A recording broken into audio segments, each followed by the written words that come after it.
The Miami Dolphins rookie class so far?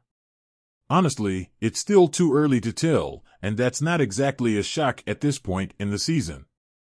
We're barely a few games in, and only 2 out of the 7 rookies have actually played on offense or defense. First-round pick Chop Robinson and fourth-round running back Jalen Wright are the only ones who've seen action. And even then, their impact has been, let's say, limited. Robinson's numbers might not blow you away yet, but he's shown glimpses of promise. He's logged 40 defensive snaps, made 2 tackles, 1 for a loss, and generated 3 pressures in just 16 pass rushing opportunities. Those aren't standout stats, but when you dig a little deeper, Pro Football Focus has rated him as the second-best Dolphins defender so far. Only linebacker Jordan Brooks has outperformed him across 2 games. That's no small feat, especially when you consider the Dolphins' defense is no pushover.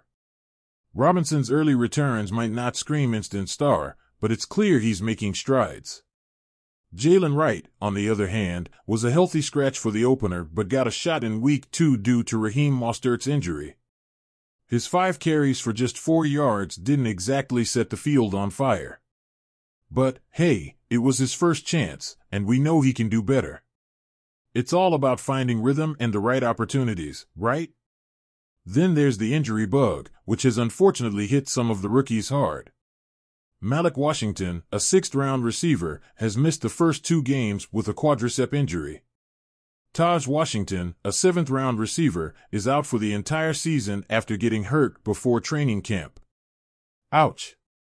Meanwhile, 6th-round safety Patrick McMorris is stashed on injured reserve, and the Dolphins still need to decide if he'll be one of the 8 players allowed to come back from IR. This rookie class has been battered before they've had much of a chance to show what they're made of. And then there's 2nd-round pick Patrick Paul, a big-body defensive tackle who's played all of 7 snaps on special teams.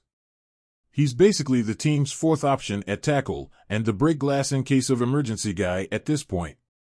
When Terron Armstead went down with a shoulder injury in the Buffalo game, head coach Mike McDaniel decided to go with veteran Kendall Lamb instead of Paul.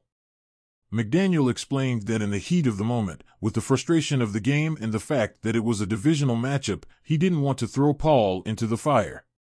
It's a tough situation for any rookie, let alone one facing a team like Buffalo. Paul has only been practicing at left tackle since he arrived in Miami and hasn't taken a single snap on the right side. He knows where he needs to improve. Run blocking was a question mark for him coming out of college. He wasn't exactly known for that part of his game. But under offensive line coach Butch Berry, Paul's been focusing on technique, step by step, to improve his run blocking. He's getting there, but like he said, offensive line play is all about repetition. It doesn't happen overnight. In pass protection, Paul's shown growth, especially with his hand usage. That was a focus for him all offseason. He gave up just 1 sack during preseason, which is the same number he allowed in 565 pass block snaps at Houston last season. He's not used to getting beat in pass protection, but he's also quickly learning that the NFL is a whole different beast. In college, you can outmuscle guys with sheer size, but in the NFL, everyone is a technician. Defensive players won't stop just because you got your hands on them. Paul's learning that lesson quickly. Mo Kamara, a 5th-round edge rusher, has yet to make his regular season debut. The guy was an absolute menace in college, 13 sacks last season and named Mountain West Defensive Player of the Year.